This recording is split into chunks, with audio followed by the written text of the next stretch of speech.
You are looking alive on a Monday morning with an enormous Silicon Slopes logo right in my face. How is everyone? It's the morning after the Super Bowl. Garrett's here. Yes.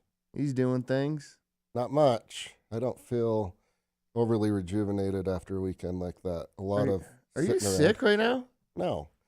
Getting over it 100%. Do you have COVID-19? It's COVID-24.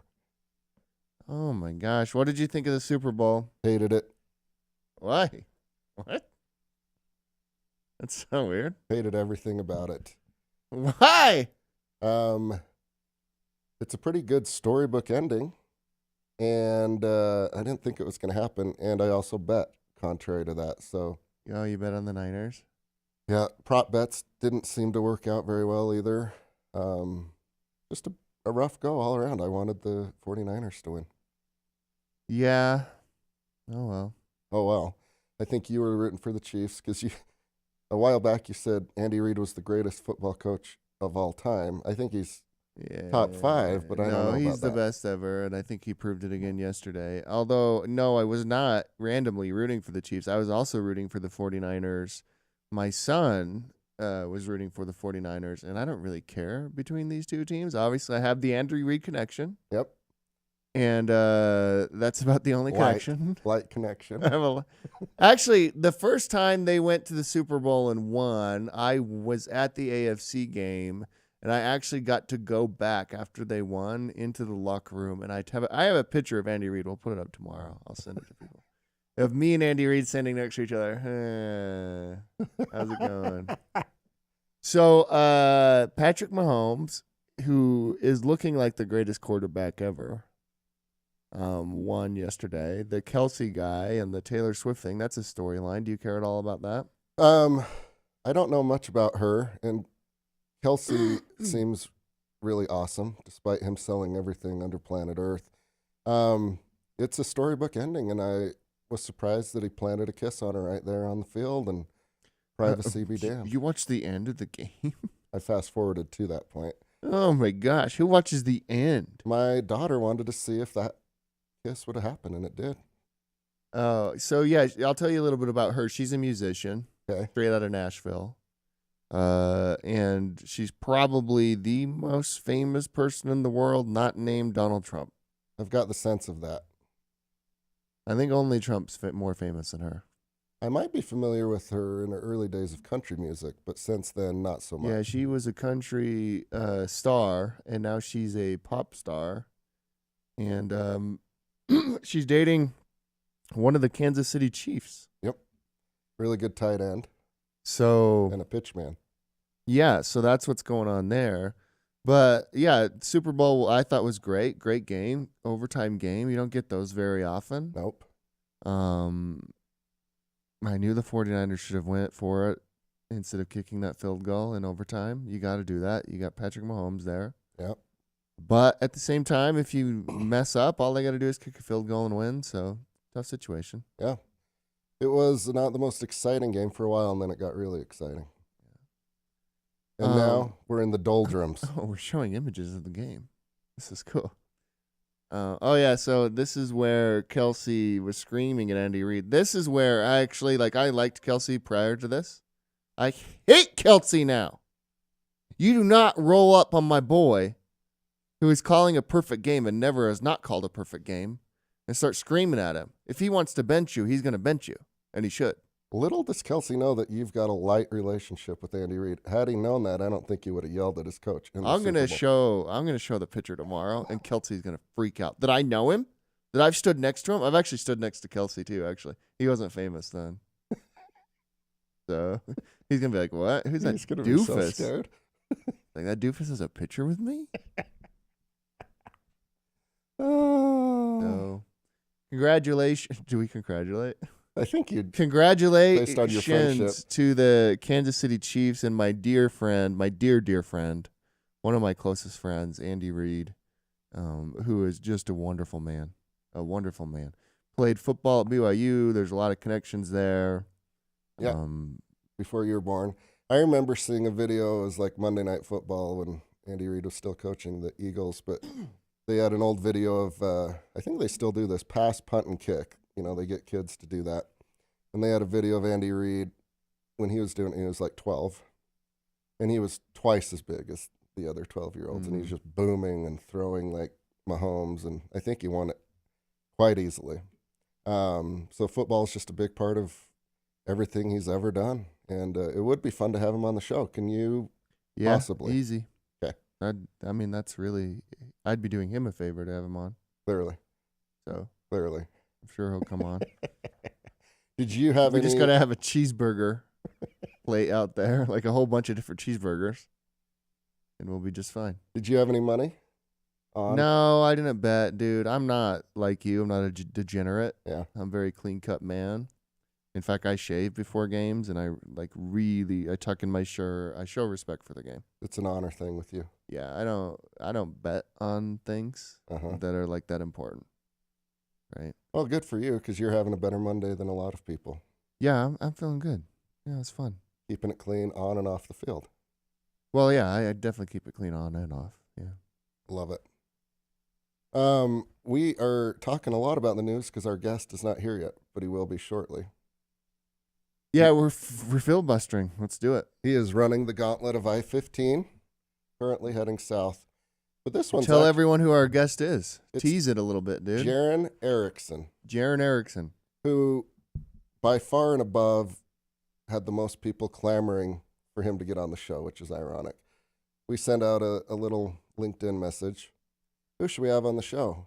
And it was every 9 out of 10 answers were Jaron Erickson. We almost had to turn it off. A lot of pressure. It is. For him.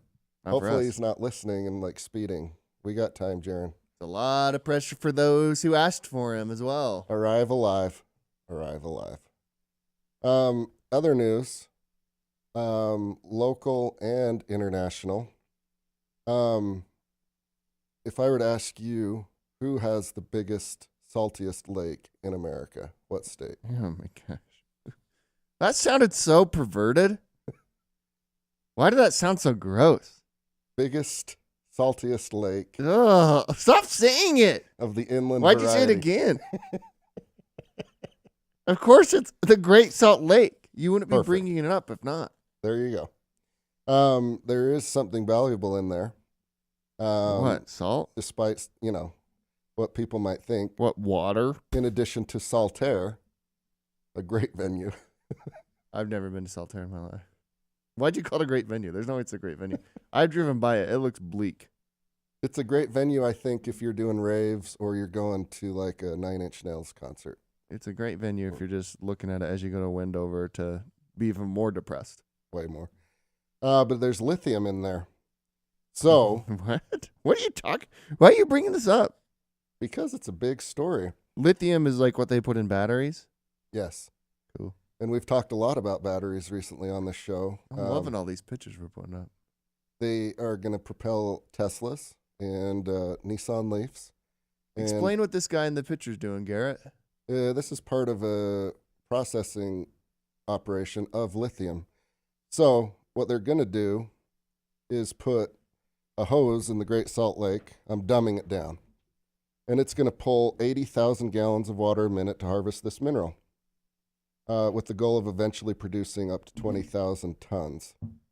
So it's all in there. It's all a question of processing and manufacturing. That's and cool. It gets turned into batteries, or a key ingredient of batteries. So the Great Salt Lake, this is a story from the Wall Street Journal. It's America's biggest saltwater lake, may hold a key to the country's energy future. It has lithium in it. This summer, a California startup plans to start construction. California? Yeah. And it's being backed by Mitsubishi and Billy Microsoft. All right, maybe we'll get back to that. But first, Jaron's here. Jaron! What's up, guys? How are you? I'm doing good. I appreciate you waiting. I pulled up to the Silicon Slopes building in Lehigh and had my walk-up song going, and then I walk in, and no one's there. So Well, thanks for being patient. First, let me compliment you on your shirt. Yeah, I appreciate that. That is a great shirt. Wow. I felt like it fit the Silicon Slopes vibe, So yeah, I'm big into the shirt. Second, when I put out that, hey, who would want to come on this show, or who would you want to hear from, you were overwhelmingly the favorite. Annoyingly so. It was like, boom. It was constantly you. I appreciate that. Why are you so popular? That's a great question.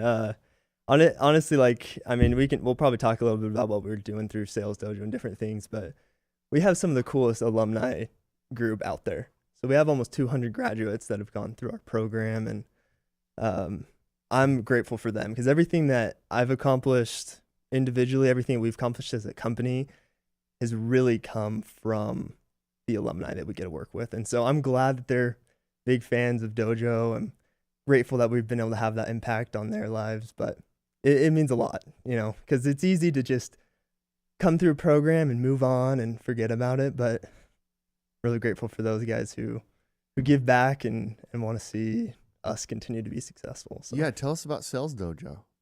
Yeah, I mean, that's been the venture I've been working on for the last 2.5 years, almost 3 years, and it's been an amazing experience. Just kind of building a company with a mission to help more people start working in the tech industry.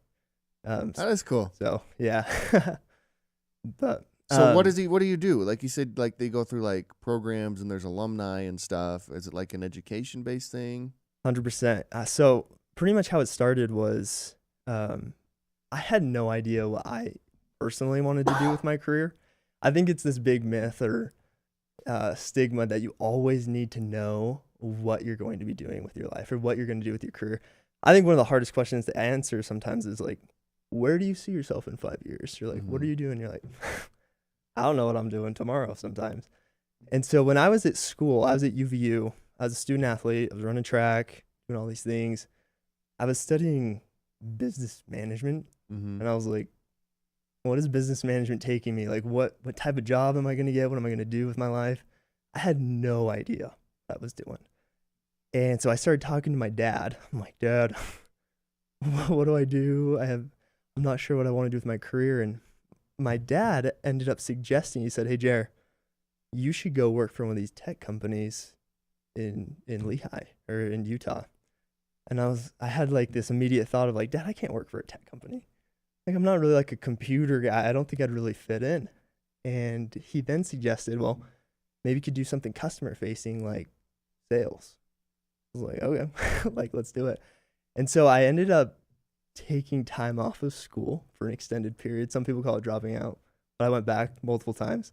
So I took time off of school and I ended up working for a company called Divvy, which you guys are probably pretty familiar with. I've heard of them. Yeah. But I started at Divvy. I came in as this entry-level sales rep. I had no tech background. I had no previous sales experience. And I had no idea what I was doing when I showed up. But I got in entry-level and then just grew with the company. The first year I got promoted like 4 different times because the company just kept hiring more and more people as they went into hypergrowth. And all of a sudden I'm getting paid over 6 figures. I'm 21. Didn't even have a college degree. And I was like, man, why don't more people do this? Like, I'm nothing super special. Like, other people could come in and do this job and change their lives. And so I ended up leaving Divvy after their acquisition and went back to school, had this idea to start a company. Why did you keep going back to school? At what point did you realize, well, that's a scam? So harsh. I did it too. Honestly, I think there's a lot of social... It took me a long time to figure that out. I think there's a lot of social pressure around school. And there's a stigma around like if you don't finish, you don't get your bachelor's degree, then you can't be successful, you can't move on to higher education, these types of things. And so I kept trying to go back. I actually have never graduated from BYU. It's just I learned through so many different means. And I think that's why I'm so passionate behind the mission of Dojo, because school isn't a one-size-fits-all. A lot of people just don't function well through that type of extended curriculum. But we can get people the same type of jobs in the tech industry doing sales in 4 weeks compared to what some people are doing in 4 years. And so I'm a big proponent of lifelong learning, and I think education is going to continue to be more specialized into what you want to get into. And I think that's why I get so fired up about what we're building. In all seriousness, I love BYU and UVU and the universities. They serve different purposes besides education. This guy has an MBA, so he has to tell us it's like a cool thing. They're fun. They encourage growth. And I have oftentimes- less respect for you because you have an MBA. If you didn't have one, I'd have is more fair. respect. Completely fair. But you're on the Meat and Potatoes podcast fall, and we were talking about a couple of really fun success stories. And clearly, through your friends and alumni network, they wouldn't be clamoring for you to be on the show without them having a great experience. But it sounds like there's hundreds of these cool experiences where you get to kind of see the curriculum and your experience and the way you're building the company have a positive net result. What's that like? Yeah, 100%. I think there's kind of two sides. I mean, there's the obvious ones of, we want to help people make more money. We want to help people get a better career path because not all jobs are created equal. And I think being able to work in the tech industry, one of the best things you can do for your career, because it typically pays pretty well. There's been KSL articles where the tech industry typically pays about 30% higher than other industries just because there's a lot of demand. It's a pretty high caliber place. There's a lot of career growth. Like I mentioned, there's a lot of opportunities to move up within these tech companies because they want to be growing. They want to accelerate. And so if you can get in, get paid well, have good career growth, that's going to typically attract really high caliber individuals as well. And so you get to surround yourself with a team of mentors and leaders that can really change your life. And so we've worked with people that have come from so many different backgrounds. Like I thought it'd be a lot of people like me who maybe didn't go to school or didn't complete college and are looking for a better career path. But no, we've worked with people who've got a degree, who've worked for multiple years, hated what they did or capped out at their job and are like, I need to do something different. We've also worked with people who have been in like a construction background. They're physically laboring every single day. One of our graduates, he broke his back doing construction. And like that was what he thought he'd have to do for the rest of his life in order to provide for his family. Ended up coming through the program, been working at in a tech company for almost 2 years, on his way to be an account executive, going to be making easily over 6 figures, taking care of his kids. Like that stuff means a lot to me. But the other side that we see, aside from the money, is I think a lot of people forget that we have the ability to learn. I think we go to school and we're like, okay, I'm at school, I'm here to learn. But some people get beat up in school, like mentally, like saying, oh man, I'm not Sometimes smart. physically bullied. Sometimes physically. Garrett did. Garrett got bullied. That's what the NBA Let's will not get talk about it, Garrett. He always starts crying when he starts talking about it. We'll save that for the next time somebody goes to the Lehigh office. Yeah, yeah. I could have benefited from that when I was there, but what we'll see is a lot of people when they stop going to school, they forget that they have this ability to learn. And so sometimes we'll see people when they take our course, they start investing in themselves again. And so you can see when someone starts, they're kind of nervous, they have a few doubts about their abilities, but by the end of the course, one of our biggest common themes in all of our reviews is people feel more confident. And that confidence comes from reigniting that love of learning and doing hard things, pushing yourself and overcoming barriers. So when we're making people do role plays and practice these sales skills, it's not super comfortable, but they start overcoming some of the opposition in their life in different elements, and the lights come back on. They get excited to learn, and I think that's probably even more enjoyable for me to see than seeing someone start making 6 figures. Yeah. So to be clear, for those who don't know, you go to Sales Dojo if you want to, further your career, particularly in sales, obviously. And is it a 4-week course? Yeah. A 4-week 4-week program. How often what are they doing during those 4 weeks? Yeah, great question. So how we set it up is, I'd say about 90% of the individuals we work with are going to be working or full-time students. And so what we do is we actually hold all of our classes after hours. So we don't get to work with just normal people. These are people who are willing to invest in themselves physically, like monetarily, also with their time after a long day of work. So all of our classes, it's all done remote because this is how businesses communicate. That's how we want to train and practice our skills. So it's all remote over Zoom. It's all done live with our instructing teams. And we actually get a contract with different VPs and directors of sales who will come in and help teach these classes for us. And so these students, they get to learn through a live process, but they also get to be mentored by people who have already been through what they're going through. So 4-week program, evening classes, 5 p.m. to 6:30 p.m. Mountain Time is when we'll hold those. And we typically run like one cohort every single month. So we'll build up a cohort and then we'll start to run them through each month. Wow. So that's a lot of volume. I've had friends do really well in sales, and they're 10, 15 years into it now. And some of them, could sell ice to an Eskimo, just doesn't matter. And then some are really about like systems and processes. Like if you do this, this should be the result, and it just trickles down. Where do you guys land on like charisma versus systems and processes, confidence versus just acumen? How do you build the curriculum? Such a good question. I think that's actually very true. I think a lot of people see sales as just like a very soft skill. It's like, oh, I'm good with people. Well, you can be great with people if you can suck at sales. But if you can really systematize and set up your processes up with the right types of skills, that you're definitely going to be the most successful in your types of roles.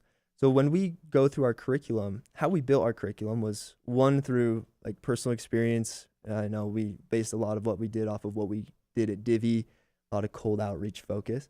But we also interviewed a lot of different tech companies and say, hey, who are your top performers? What are they doing at your company? And what do you want to see in the people that you're hiring? So you can kind of reverse engineer where you're taking what the top performers are doing. You can put that into a 4-week course, and then that's where we really want to dive in. But I think a big focus of what we do is especially different is it's not just like a sit back and take notes type of course. Like I just don't learn as well that way, but everything's live, everything's applicable. So if we're going to talk about developing a pitch or overcoming objections, you can listen to every podcast, you can read every book about how to overcome objections. The only time you're going to get better is when you actually apply those skills. I learned that through golf. Like I watched hundreds of golf videos and I still suck at golf. It's because I don't go. Yeah. But it's the same thing in sales, is you want to be able to actually apply what you're learning, because that leads to the best type of skill development. Absolutely. And you guys aren't doing this for free, right? Like what's your business model? How did you guys come up with that? Yeah. I mean, originally how we started was my idea. I was like, I want to help as many people get into the tech industry as possible. I mean, it totally changed my life, my career growth. I want to help as many people as we can. So my idea was, let's do a free course. Let's just do a free course. We'll have so many people join, and then we can charge companies per hire. Now, what we saw is if you take something that's free, you treat it as if it means nothing. Mm-hmm. And so early on, like when we were doing our first cohorts, like in that developmental phase, we're having people on their phones. We're having people miss class in the car. I'm like, what's going on? Like, we're trying to help you guys here. And we eventually, like over the years, have come to our model, but we still do it a little bit different. The main focus is to help them get hired and start making money. And so we use what's called a deferred tuition model. So the total cost for a student is $2,000 to take the course, but we only charge $500 up front, come through the entire program. And then once they're hired and once they're working, making money, I think our average is just under $70,000 starting out. Then we just do 3 payments of $500 over the first 3 months. So we want to defer that as long as possible, because we never want the lack of money to keep someone from actually educating themselves and improving their lives. Like that just makes me sick, thinking about someone not being able to access a curriculum that can better themselves just because they can't afford it right now. And so we're still working on like different scholarships options. We have different partners. We even have companies who will sponsor different individuals to come through, which has been so cool to see the mission just continue to get pushed forward by the Silicon Slopes community, which you guys have helped build. Yeah, that's cool. As you think about where you've started with Sales Dojo and where you are now, at what point does it grow? I mean, I'm sure it's more outside of Utah already, but at what point are you thinking like, hey, let's go global with this thing? Let's really tackle this thing. I like the way you think, Clint, because I think my mind goes the same type of track where I'm like, oh my gosh, how many people could we help? You know, so many people could benefit from what we're Particularly because it's online, right? Mm-hmm. Like there's a real opportunity there that's makes it accessible to everyone. 100%. So I mean, we've naturally kind of already transitioned towards like a nationwide type of company where we have students or graduates from, Texas, from New Jersey, from Florida. We've worked with a lot of people across the country. Still predominantly a lot from Utah, just because we're based here. But we have remote companies that will hire a lot of our graduates, and we have remote students. We also have in-office companies, a lot in Utah, that will hire in-office students, and so there's a lot of expansion there. I actually just took a boot camp, which was pretty cool this past week. It's called Startup Ignition with John Richards. Oh yeah. Yeah. Huge fan, John. 10 out of 10. He did an amazing job. But we talk about this idea of like being able to nail it in one sector before you start to expand, because 90% of failure in startups comes from premature scaling. And so I think that was like an eye opener to me. I was like, oh my gosh, like it's be so easy to just start going, because I'm Mr. Idea. I'm always thinking of how we can grow and get bigger. But I think we really want to lock in on what we're doing in Utah, and then start to expand in different hubs and different things, and start to scale it in a controlled manner so we can actually experience the type of growth that we really want to achieve. What had you do Startup Ignition? I'm interested in that. Well, number one, we run a boot camp. Yeah. And I am a huge believer in lifelong education. And so I was like, it's time to take a boot camp myself. And so I invested the money to go work with John at Startup Ignition. And he's been through it. His son, Tyler Richards, he actually grew a company called Dev Mountain, which is a boot camp for coding. Mm-hmm. And they had a big exit, and they've changed hundreds, if not thousands, of lives. And I thought, well, I don't know everything, and they know a lot more than I do. So I'm going to go pay $2,000, and I'm going to sit in a classroom for 3 days with these guys and see how much I can soak up. And they're really amazing humans that have such a desire to help other businesses and entrepreneurs be successful. So that $2,000 wasn't just in taking a boot camp and Startup Ignition, but it was accessing mentors that I think can actually help take Dojo to the next level. Yeah, that's cool. I love it. You are the fittest one in this room by a wide margin. That might have Wide. to do with Ironmans. Uh-huh. Do you reckon somebody that's 50 pounds overweight and quite a bit older than you could somehow have a boot camp to get ready for an Ironman? No. If you're talking about you, no. Generally, yes. It can't be him, because I don't think could do it. I can't do it. Yeah, you can't. If you don't believe, you can. So I have no belief over here. I have no self-confidence whatsoever. Oh, man.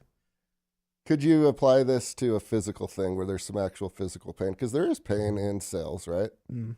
Wild ups and downs, and like, what am I doing wrong? And, your confidence gets off a little bit. But how do you apply the physical side to the mental and business building side, you personally? Yeah, great question. I have one of my idols. His name's Peter Vidmar. If you know anything about Peter Vidmar, he was a 2-time Olympic gold medalist in gymnastics. And he's an amazing man that I look up to, even though he comes my shoulder. He's 5'6" or something. So I look up to him different ways. But one of the things that he taught me was that discipline is not just an attribute you can have in one phase of your life, but discipline is all encompassing. And so when he found out that I was going to go be a student athlete at UVU, he was so excited for me, because he said, the harder you work on the track, the harder you're going to work in the classroom. And I've just applied that principle to everything I'm doing with work, inside work, outside of work, that the harder I can push myself in one area, the harder I can push myself in others that matter. If I'm going to cut corners in one area, I'm probably going to be cutting corners in another. And so some of these races that I've done, I've signed up for multiple Ironman races. I enjoy that training because it's something I'm proud of and I feel accomplished doing, and it's hard. And I really believe if I can do hard things physically, it's going to help me lock in and do hard things in my business.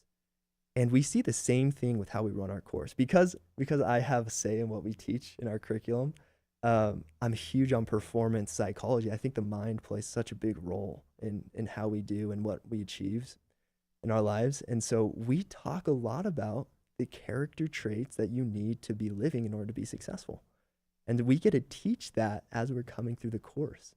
So we talk about, one is like being purpose driven, Simon Sinek, finding your why. That's like one of our first lessons we're going to cover. We're also going to talk about, what you can control versus what you can't control in your life, especially in a sales environment where what are the inputs I can put in, what is out of my control that's unpredictable. And then we teach them to kind of focus in on the things that they can, and it really leads to a more empowering type of life. And so to answer your question, I think, I would love to even apply more of that. I mean, we only get 4 weeks with these kids or these guys, but I would love to see more character development training be put into just everything we're doing. Because I think if you can lock in on that, it just bleeds into everything else you're doing, whether it be Ironman races, whether it be trying to kick butt on your sales team, hit your quota, or go start your own business. I think it all carries over. Yeah. Have you had to raise any money, or have you just bootstrapped this thing? Yeah, we just bootstrapped this thing. That's awesome, dude. I mean, we are technically a service company. We're building like some Yeah. of these software components and platforms for our partners and stuff, which we're excited about.